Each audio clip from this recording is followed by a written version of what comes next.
Hello, Jakarta and the world. This is White Trash Talking. I'm Doug Johnson, and I'll be talking to you about issues relating to Jakarta, the U.S., and the world. As a U.S. citizen now living in Jakarta, I touch on issues relating to the West and the East, the United States and Indonesia, and to the world events in general, because everything is related and interconnected.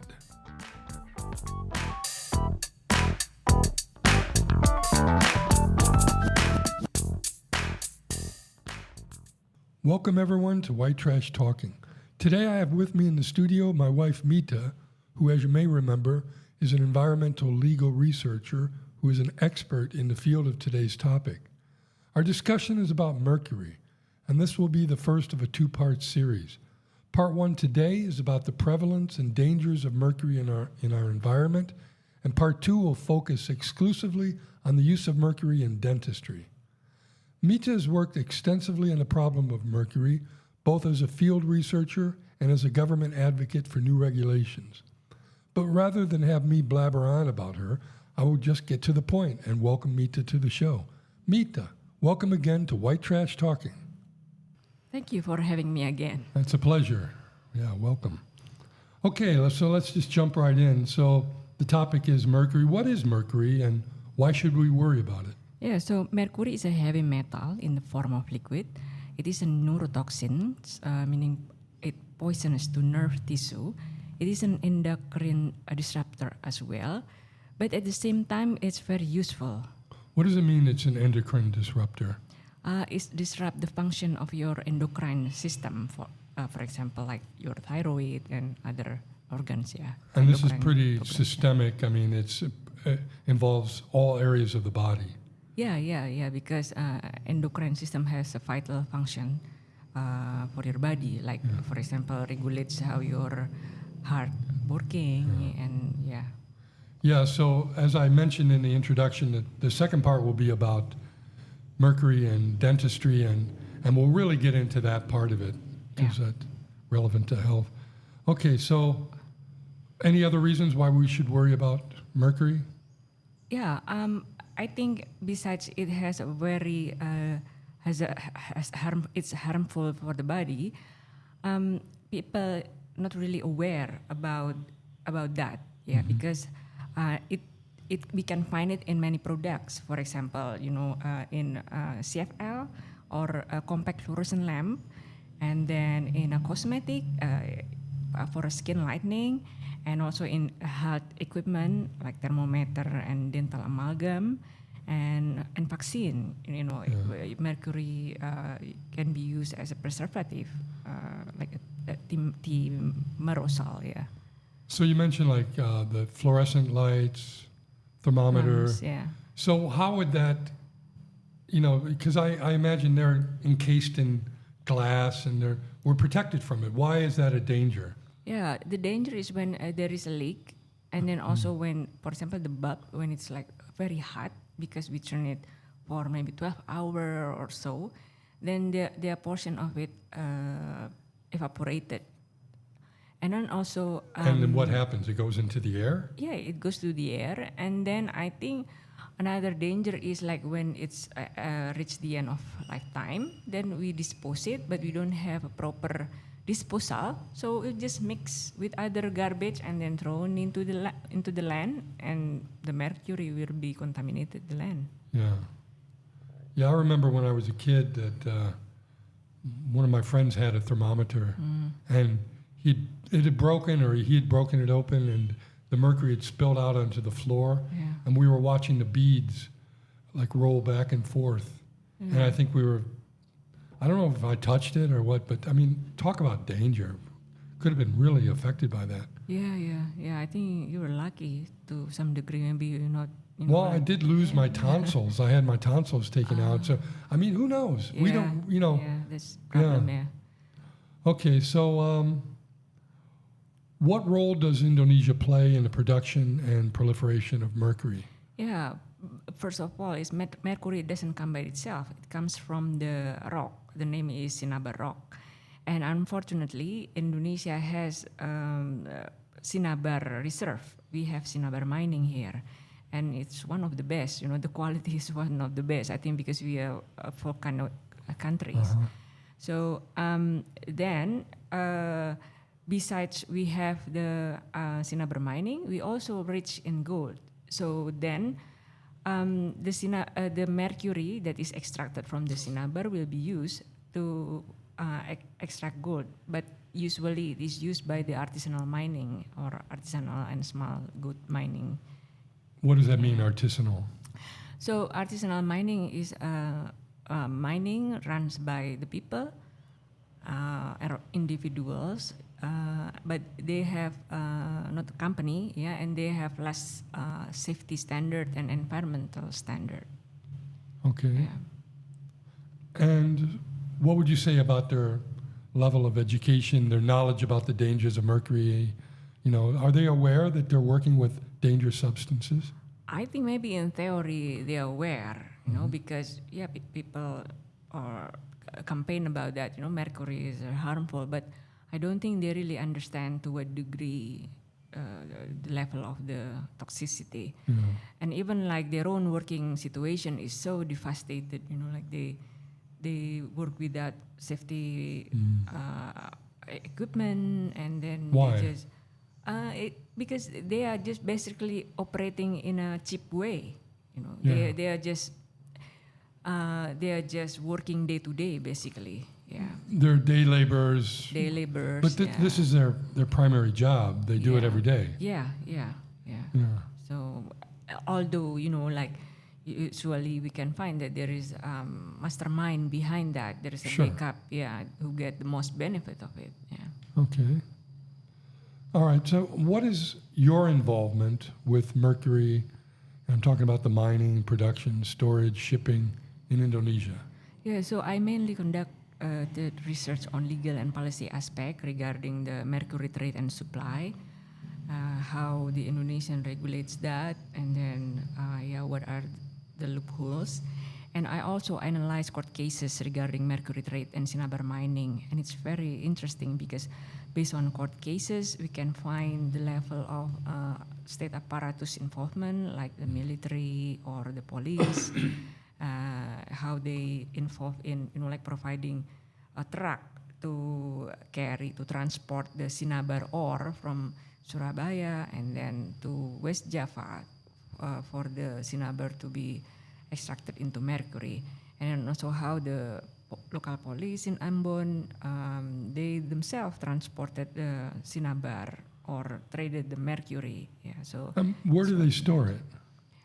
Well, so because of just careless and just operate just the way they are, they will just store it in a simple container that is very easy to break or easy to spill. Like plastic or glass? Plastic bottle, like a mineral plastic bottle or glass, like a very small energy glass bottle without label. And then they will just store it in their house or, like in their drawer. And it's very unsafe because mercury can evaporate. And then when it's spill or the container is break, is very harmful. And one thing is that the mercury is heavy. It's very heavy. So maybe you have a small bottle of mercury, but the mass of mercury itself is 13 kilo. Yeah, it can reach 13 kilo only in a small bottle. So yeah. And so you said the military and the police are involved in the transportation of mercury? Yeah, basically in the trade and supply. So, why are they involved? Because it's a very beneficial for them in terms of economic. Mercury by itself, for example, maybe 1 kilo of mercury, it costs like 2 million or so. And also for the 2 million what? 2 million Indonesian rupiah. Well, how much is that in dollars? In dollars, about $150. So for $150, you can get a kilo of mercury. Yeah. Just raw mercury. Just liquid. Raw mercury. Yeah, liquid. Yeah. And it's very small. It's just because it's very heavy. Oh, Yeah. yeah. Because it's very heavy, so only in a small container I you can see. get, like you can get a lot of money Yeah. in Indonesian standard. Right. And also it's very easy to transport it because it's only in a small bottle. Yeah. Yeah. So yeah, and also for the people who involved in trading the gold from artisanal mining, it's very beneficial because with the mercury they can get the gold relatively easy because mercury binds the gold. So then by mix this together, it's very easy, relatively easy for the gold to be extracted because it's bind with the mercury. Okay. Yeah. And so, what kind of cases have you been involved in? I mean, there's a black market for mercury, right? Yeah, sure. And are they in violation of the law? Yeah. Well, yeah. Right now, we don't really have like a strong regulation that prohibit mercury is prohibited to be traded, and then the sanction will be criminal punishment. But it's more like blanketed under the mining law, for example.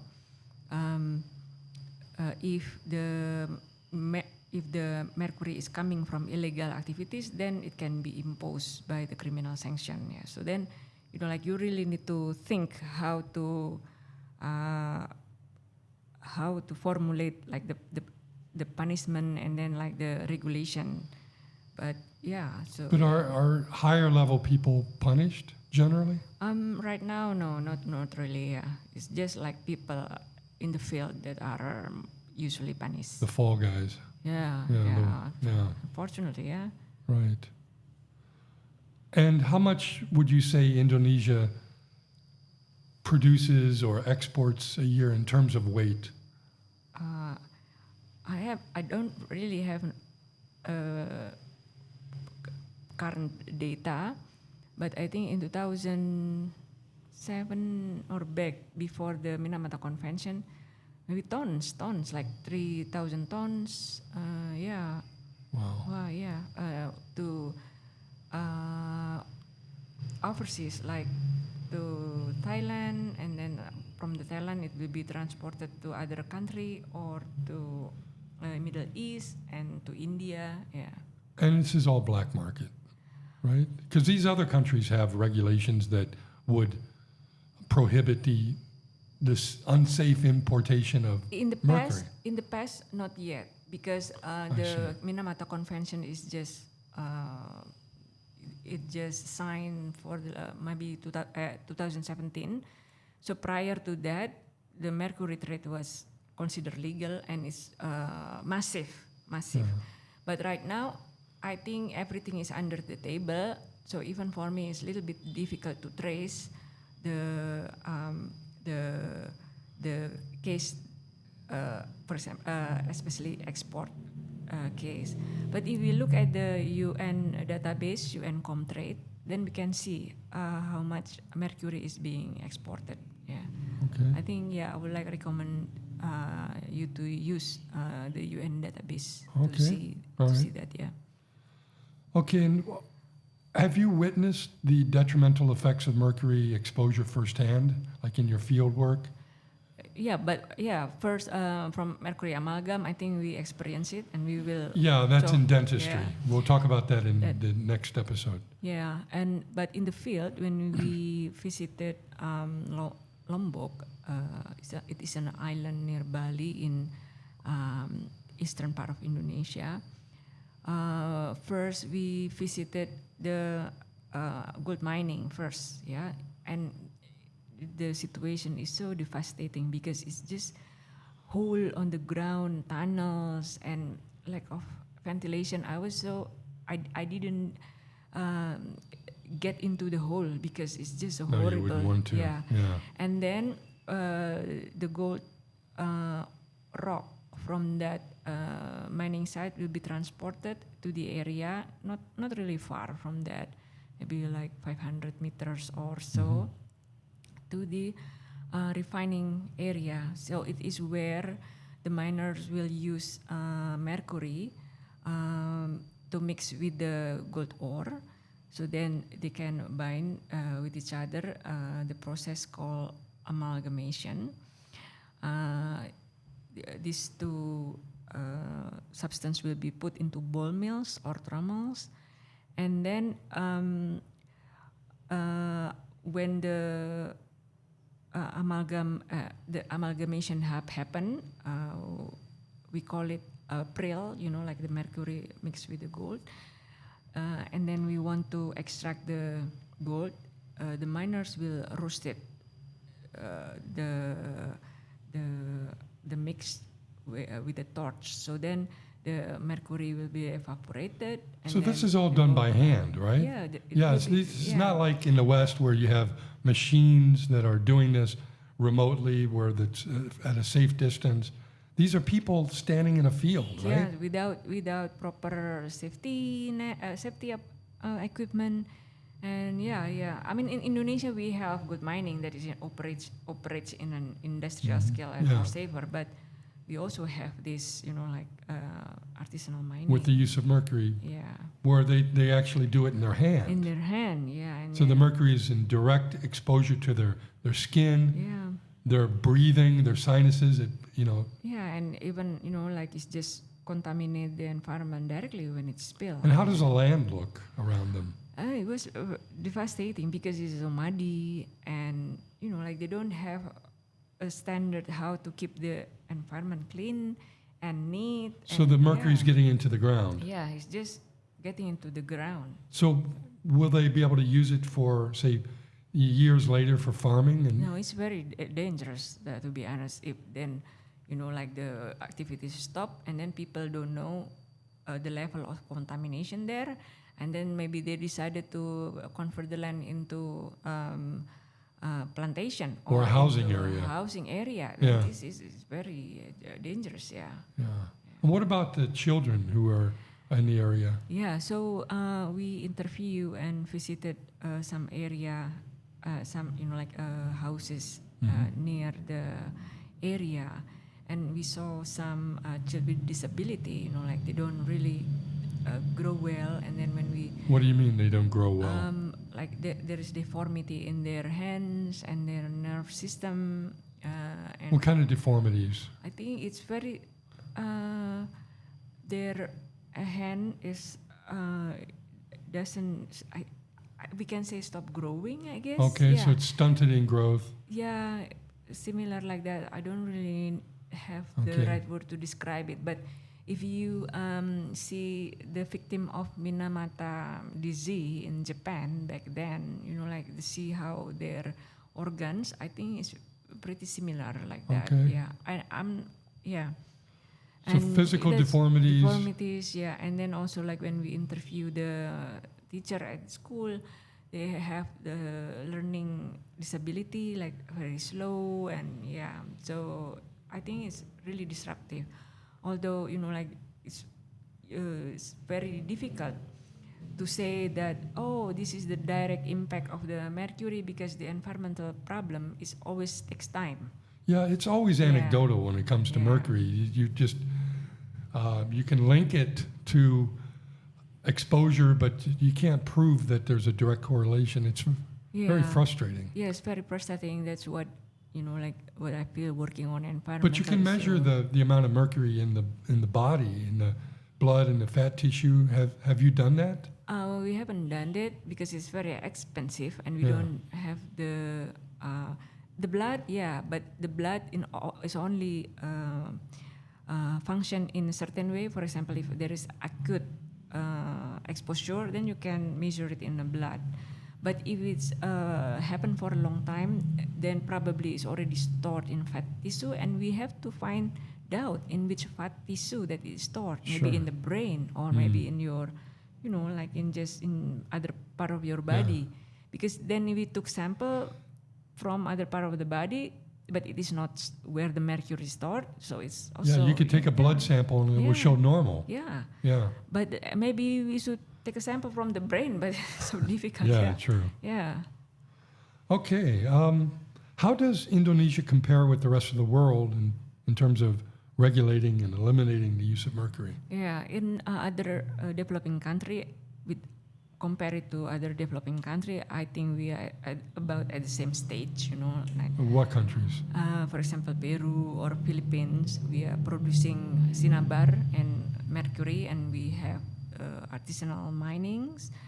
And yeah, so I think we are at about at the same stage. We are trying to find out to find a way how to phase out the use of mercury and what to do with the waste and contaminated products. But I think if we compare it with other developed countries like Japan or the US, they are much more well regulated and they have infrastructure. Why? I think because the government more aware about that and they have a lot of capital to build infrastructure. For example, Japan, they have the treatment facility. So what happened is like Indonesia, for example, when there is a company, they have amount of mercury waste, they need to export it to Japan to be treated there because they have the capacity to do that. But there's a lot of money in Indonesia. It's a rich country in terms of resources. So why isn't some of this directed towards safeguarding the health of the people and when clearly there's danger? Yeah, I think first, if the priority of the government and or those who manage the money, like the health of the environment and the people certainly is not a priority. Would you say it's corruption? And the second, it's not necessarily corruption. The first, like the priority. Yeah. But then the second, yes, there is a corruption. Okay. So yeah, there is these two factors. One is it's not priority, so that's why they don't allocate. And then the second, there is a corruption. Yeah. I mean, it just seems to me, and that's as true with the U.S. as well, if you can have this level of ignorance towards something so prevalent and so toxic, Yeah. and people have no idea what it is and how it's affecting them, and they're getting sick like I did, which we'll talk about in the next episode. And I didn't know. Yeah. And wow, something criminal is going on here. If you have the world population unaware of this very prevalent danger, there's something, and we'll talk about that later, but yeah. Okay, so what is your long-term prognosis regarding mercury in Indonesia? Are we heading in the right direction here or not? I think so far, at least the basis is there. I think it's better too late than never. We are heading to the right direction to phase out the mercury, but it is not as quick as we expected. And I think also the effort is not as it's not enough as it's supposed to be. Because the budget constraint and the priorities of the people and the financial incentives to engage in black market trading. There's an interest in perpetuating that. Yes, it's true. Yeah. So then, it's complicate the direction to phase out the mercury. Yeah. Yeah. All right. Anything else? I think I just want to raise awareness because mercury is it's a difficult issue in my opinion because of the nature itself. It contains in different kind of products that we consume or we use every day, and sometimes we are not really aware the danger because the impact is not immediate. Yeah. And when there is an impact, it can be almost immediate, but it's just not the same moment usually. Yeah, it's just very different. If we compare it with economic, trading, and business, environmental and health problem is very different. Like you sell something, you immediately have 50,000 Indonesian rupiah as a return, but for health impact and every people have different reaction, and so. Yeah, okay.